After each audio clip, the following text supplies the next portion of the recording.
مولوی عبدالقیوم کی بات سن کر میں جتنا بھی حیران ہوتی اتنا کم تھا۔ وہ کیسے میری حقیقت کو جان سکتے تھے؟ کچھ دیر بعد عمر اندر داخل ہوا۔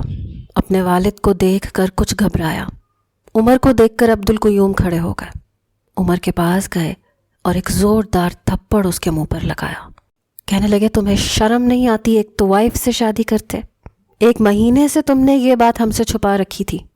وہ کہنے لگا، میں نے آپ سے یہ بات اس لیے چھپائی تھی کہ آپ ایسا چاہتے نہیں تھے۔ وہ کہنے لگے، میں ابھی بھی ایسا نہیں چاہتا۔ ان کے یہ الفاظ سن کر میں بری طرح سے گھبرا گئی۔ وہ کہنے لگا، ابو جی اب یہ میری بیوی ہے، میں اسے نہیں چھوڑ سکتا۔ ابو جی کہنے لگے، میں اسے بہو کے طور پر کبھی قبول نہیں کروں گا۔ عمر نے کہا، وہ آپ کی مرضی ہے، لیکن میں اسے بیوی کے طور پر قبول کر چکا ہوں۔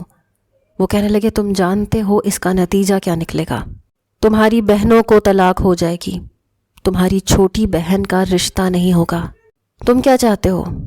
اپنی بہنوں کا گھر برباد کرنا چاہتے ہو؟ وہ کہنے لگا، میں اسی لیے گاؤں میں آ کر رہنے لگا ہوں۔ آپ شہر میں رہتے ہیں، بہنیں بھی شہر میں ہیں، اپنے سسرال میں ہیں۔ وہ کہنے لگے، جس طوائف زادی سے تم نے نکاح کیا ہے نا، اس کے چرچے شہر میں مشہور ہو چکے ہیں۔ دیواروں پر اس کی تصاویر لگی ہوئی ہیں کہ ڈھونڈنے والے کو منہ مانگا انعام دیا جائے گا۔ وہ کہنے لگے، مجھے کسی نے فون کر کے بتایا کہ آپ کے بیٹے نے اس طوائف سے شادی کر لی ہے۔ تمہیں شرم نہیں آئی کیا؟ میں نے تمہیں ایسی تربیت دی تھی کہ تم ایک بد کردار جسم فروش طوائف زادی سے شادی کرو۔ عمر کہنے لگا، میں اسے برائی سے نکال کر نیکی کے راستے پر لایا ہوں۔ وہ خود عزت کی زندگی جینا چاہتی تھی اور میرے خیال سے اسے پورا حق حاصل ہے۔ مولوی عبدالقیوم کہنے لگے، ایسی لڑکیاں شوقیہ شادی کرتی ہیں، دیکھ لینا تم پر ذرا سی تنگی آئی تو یہ تمہیں چھوڑ کر چلی جائے گی۔ وہ کہنے لگا، نہیں، نور ایسی نہیں ہے ابا۔ 6 مہینے ہماری شادی کو ہو گئے ہیں، ان 6 مہینوں میں اس نے ایک بار بھی ایسا کچھ نہیں کیا۔ اب کیوں کرے گی؟ وہ خود اس ماحول سے بھاگنا چاہتی تھی، عزت کی زندگی جینا چاہتی تھی۔ مولوی عبدالقیوم کہنے لگے کہ ہم ایسی لڑکی کو عزت نہیں دے سکتے۔ اگر تم اسے اپنے پاس رکھو گے تو میرا مرا ہوا منہ دیکھو گے۔ فیصلہ میں تمہارے ہاتھ میں چھوڑتا ہوں۔ یہ سن کر عمر پریشان سا ہو گیا۔ میں بڑی آس بھری نظروں سے اسے دیکھ رہی تھی۔ اس کے والد نے اپنی جیب سے تیز دھار والا چاقو نکالا اور اپنی گردن پر رکھ دیا، اور وہ چپ چاپ کھڑا تھا۔ لیکن میں تڑپ گئی۔ میں نے کہا، آپ یہ سب نہ کریں۔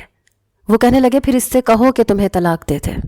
میں نے عمر سے کہا کہ ہمارا ساتھ شاید یہیں تک تھا، تم مجھے چھوڑ دو۔ کہنے لگا، نہیں، میں کسی قیمت پر تمہیں نہیں چھوڑ سکتا۔ وہ کہنے لگے، اپنے باپ کو مرا ہوا دیکھ سکتے ہو؟ میں ذلت کی زندگی نہیں جی سکتا کہ بیٹا ایک طوائف کو بیوی بنا کر لے آئے۔ عمر کہنے لگا، ابا اس میں نور کا قصور نہیں ہے کہ اگر وہ ایک طوائف کے گھر پیدا ہو گئی ہے۔ عبدالقیوم کہنے لگے، تم اپنی محبت میں پاگل ہو گئے ہو۔ تمہیں یہ خیال تک نہیں کہ اس لڑکی نے تمہارے علاوہ نہ جانے کتنوں کے ساتھ وقت گزارا ہے۔ وہ کہنے لگا، ابا اگر آپ طوائف کے گھر پیدا ہو جاتے، آپ کی زندگی بھی ایسی ہی ہوتی، آپ بھی آج عورتوں کی دلالی کر رہے ہوتے۔ وہ کہنے لگے، مجھے پتا ہے تم کس کی زبان بول رہے ہو۔ کہنے لگے، مجھے اندازہ نہیں تھا کہ تم محبت میں اپنے باپ کو اپنے سامنے مرتا ہوا دیکھو گے۔ انہوں نے چھرے سے اپنی گلے میں زور دینا شروع کر دیا۔ خون کے قطرے بہنے لگے، میری جان نکل گئی۔ عمر بھی بے حد پریشان تھا، اپنے باپ کے پاس آ گیا۔ کہنے لگا، ابو چھوڑ دیں، کیوں اس معصوم کو دوبارہ جہنم میں بھیجنا چاہتے ہیں؟ وہ کہنے لگے، میرا معاشرہ مجھے قبول نہیں کرے گا، یہ لڑکی میری دینداری پر گندا دھبا ہے۔ تم کہتے ہو میں اسے قبول کر لوں تو میری بیٹیاں میرے گھر آ کر بیٹھ جائیں گی، لوگ مجھ پر تھو تھو کریں گے، کہیں گے دیندار تھا، مفتی تھا، اور بہو ایک طوائف کو بنا کر لے آیا۔ کیوں تم میرے سفید بالوں کو مٹی میں رولنا چاہتے ہو؟ میں مر جاؤں گا لیکن اس لڑکی کو قبول نہیں کروں گا۔ میں نے کہا، عمر آپ مجھے چھوڑ دو۔ عمر چپ ہو گیا، کہنے لگا، آپ اچھا نہیں کر رہے۔ اس کی آنکھوں میں بھی نمی تھی۔ وہ کہنے لگے، اے لڑکی، چلو یہاں سے، ورنہ پھر یہاں سے میری لاش جائے گی۔ یہ سنتے ہی میں وہاں سے باہر نکل گئی۔ کچھ ہی دور بس اسٹینڈ تھا۔ میں نہیں جانتی تھی کہ بس کہاں جا رہی ہے، لیکن میں اس پر سوار ہو گئی۔ پورا راستہ میں روتی رہی۔ سمجھ میں آ گیا تھا کہ ہیرا منڈی سے نکلنے والی عورت کی کوئی پناہ نہیں ہوتی، اسے کبھی عزت کی زندگی نہیں مل سکتی۔ یہ معاشرہ کبھی بھی اسے شریف عورت کے روپ میں قبول نہیں کر سکتا، مجھے بھی نہیں کرے گا۔ میں روتے دھوتے نہ جانے کس شہر پہنچی۔ دل میں خیال آیا کہ ایک مولوی اور دیندار کے نکاح میں ہوں، واپس ہیرا منڈی کیوں جاؤں؟ بس لاہور شہر میں ہی رکی تھی۔ میں نے اپنا چہرہ ویسے بھی چھپا لیا تھا، سوچا گھروں کے کام کاج کرتی ہوں، اس سے زندگی گزر جائے گی۔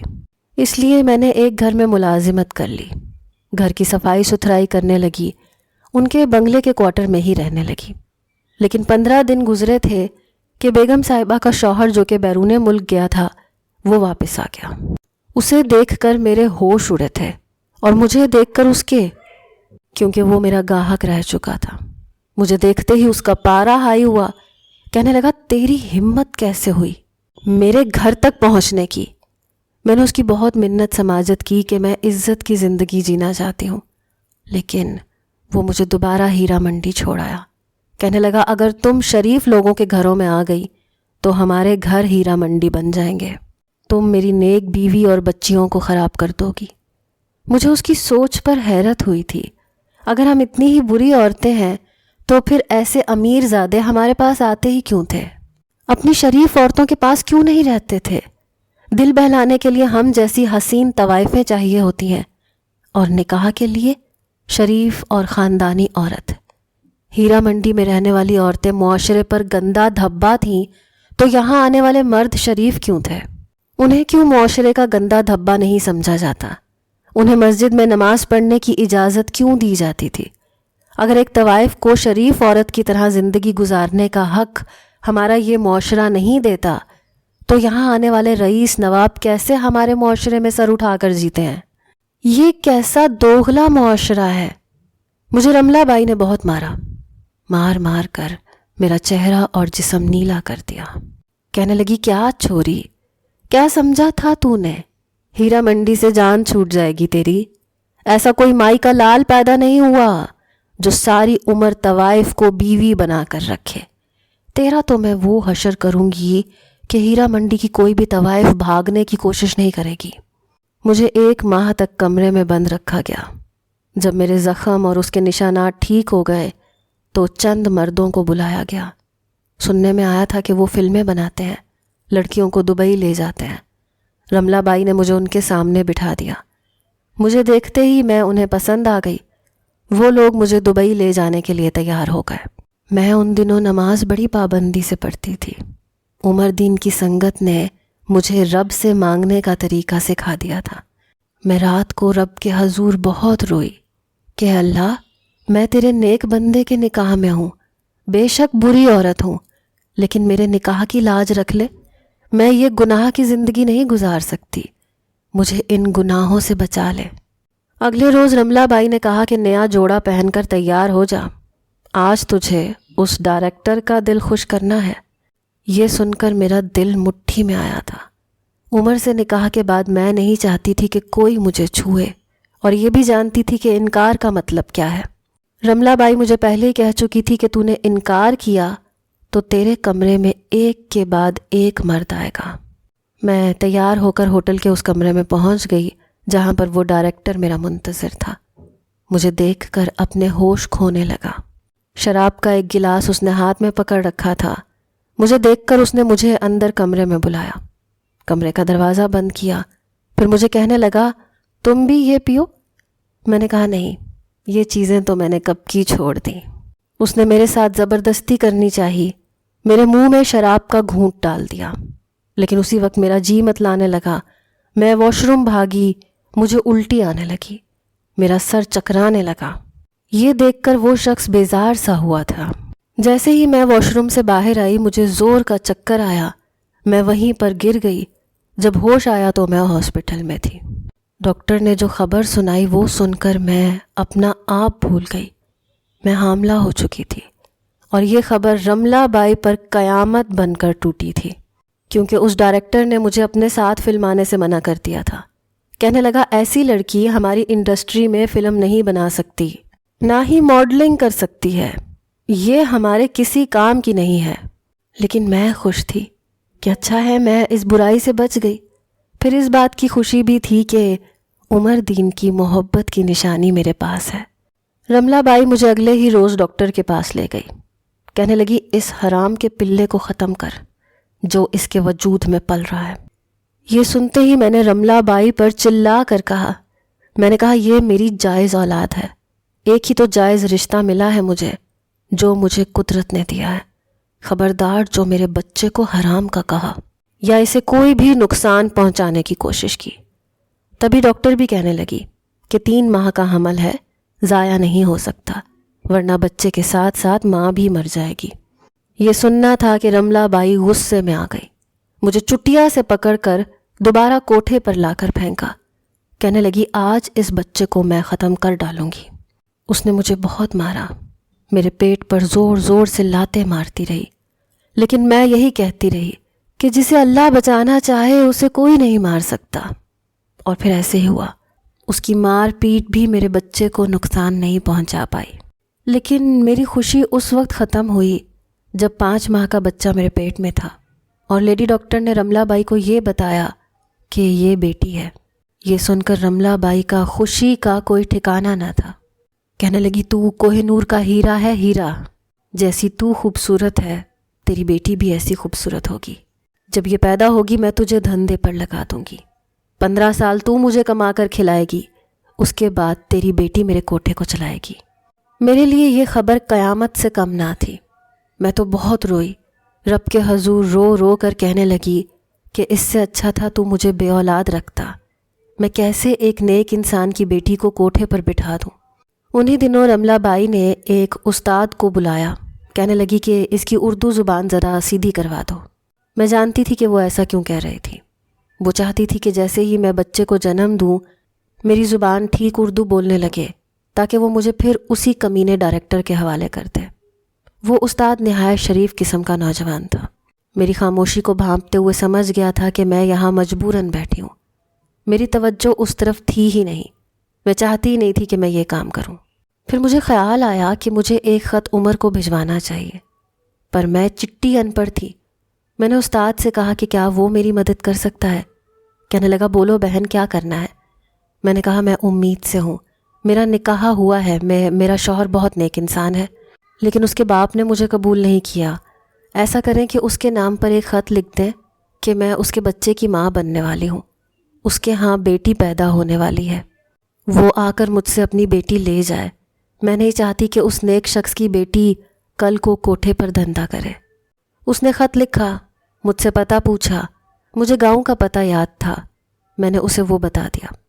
کہنے لگا میں آج جاتے ہوئے یہ خط پوسٹ کروا دوں گا۔ اس کے بعد میں نے عمر دین کے خط کا بہت انتظار کیا، لیکن وہ نہیں آیا۔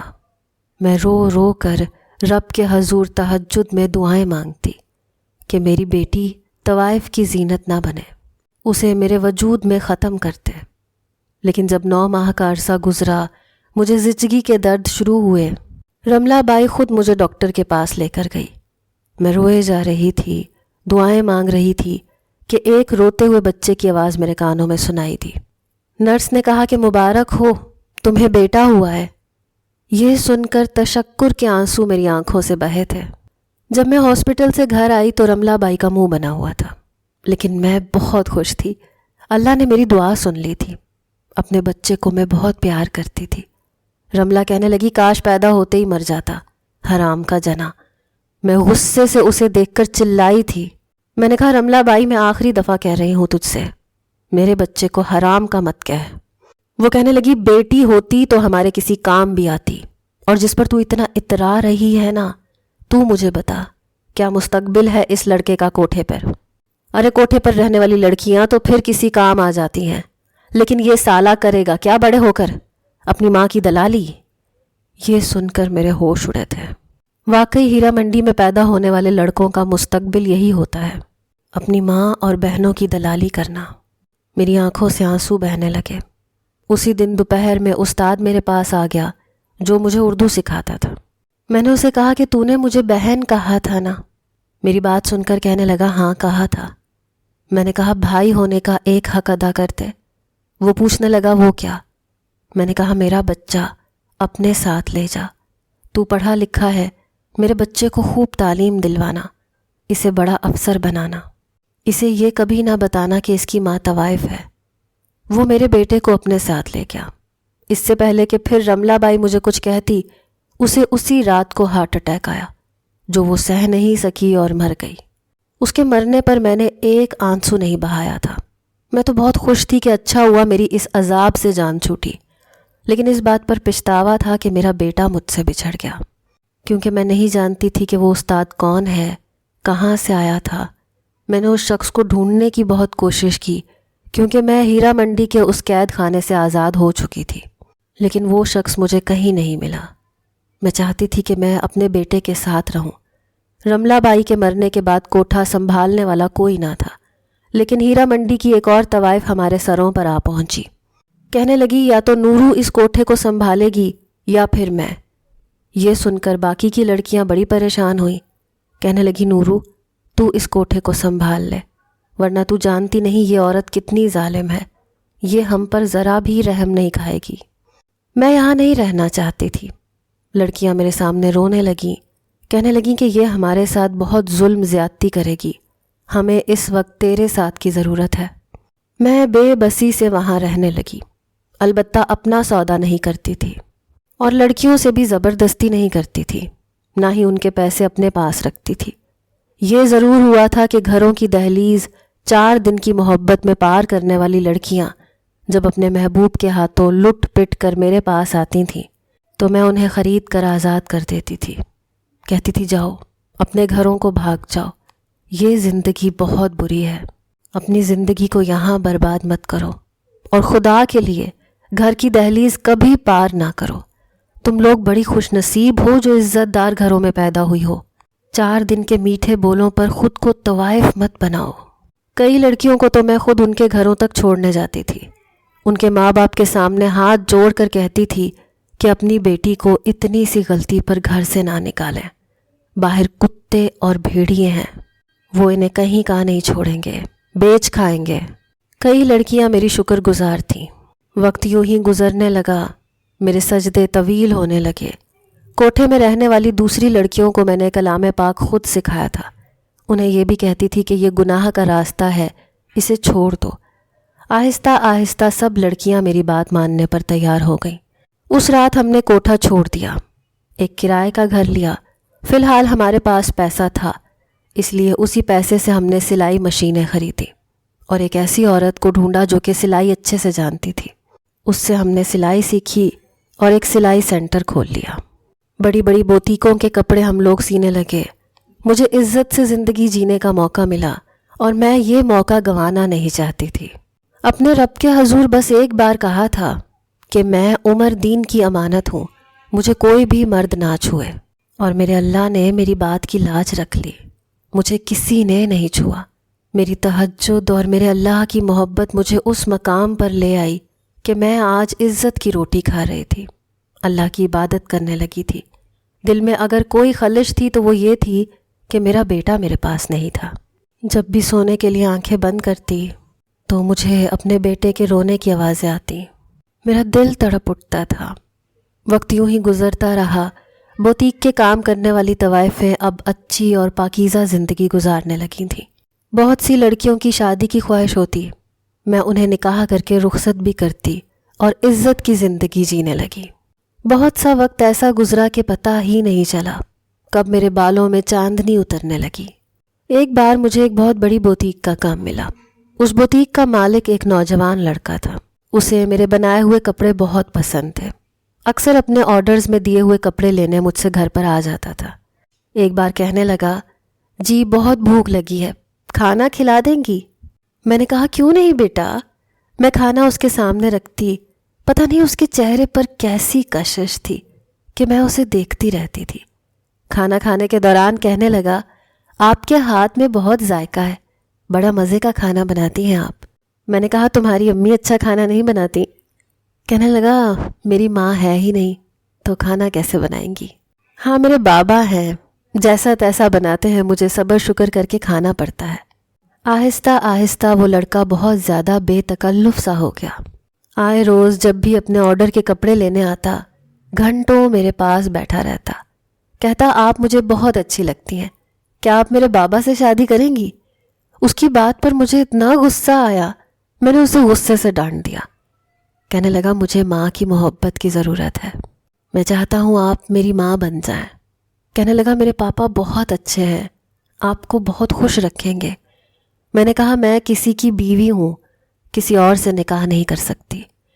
یہ سن کر وہ بہت مایوس ہوا۔ اس کے بعد کئی دن میرے پاس نہیں آیا۔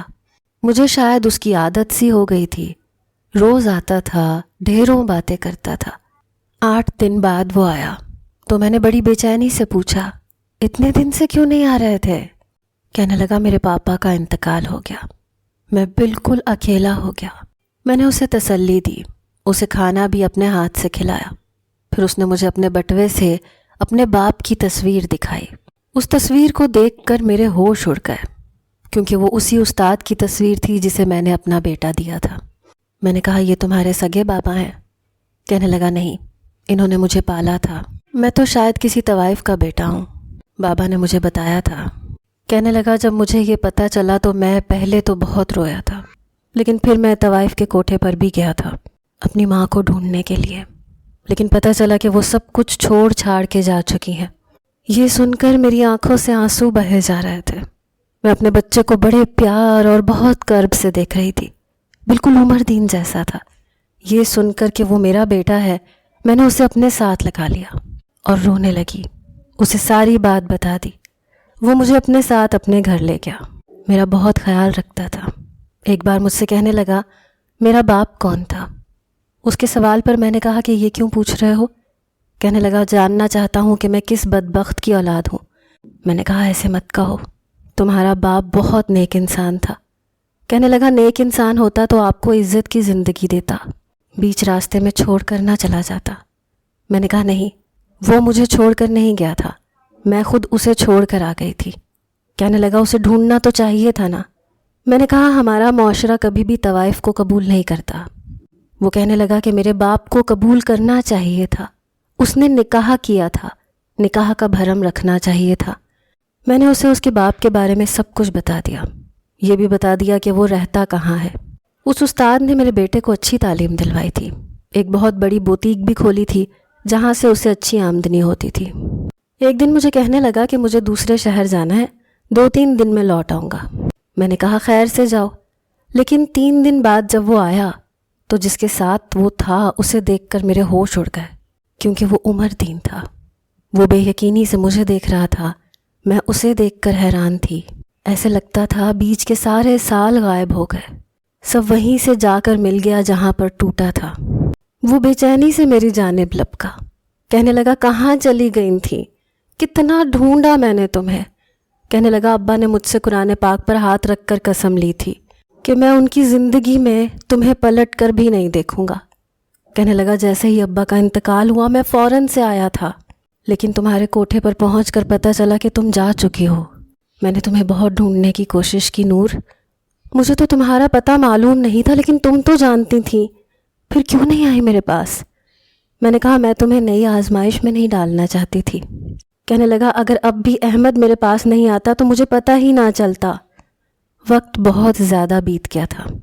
کہنے لگا مجھے یہ خوشی ہے کہ تم اس جہنم میں نہیں رہتی۔ میں نے کہا رب بہت بڑا کریم ہے، اللہ سے میری دوستی تم نے کروائی تھی، میرے دل میں یہ یقین تم نے بٹھایا تھا کہ اللہ اپنے بندوں کی سنتا ہے اور مانتا ہے۔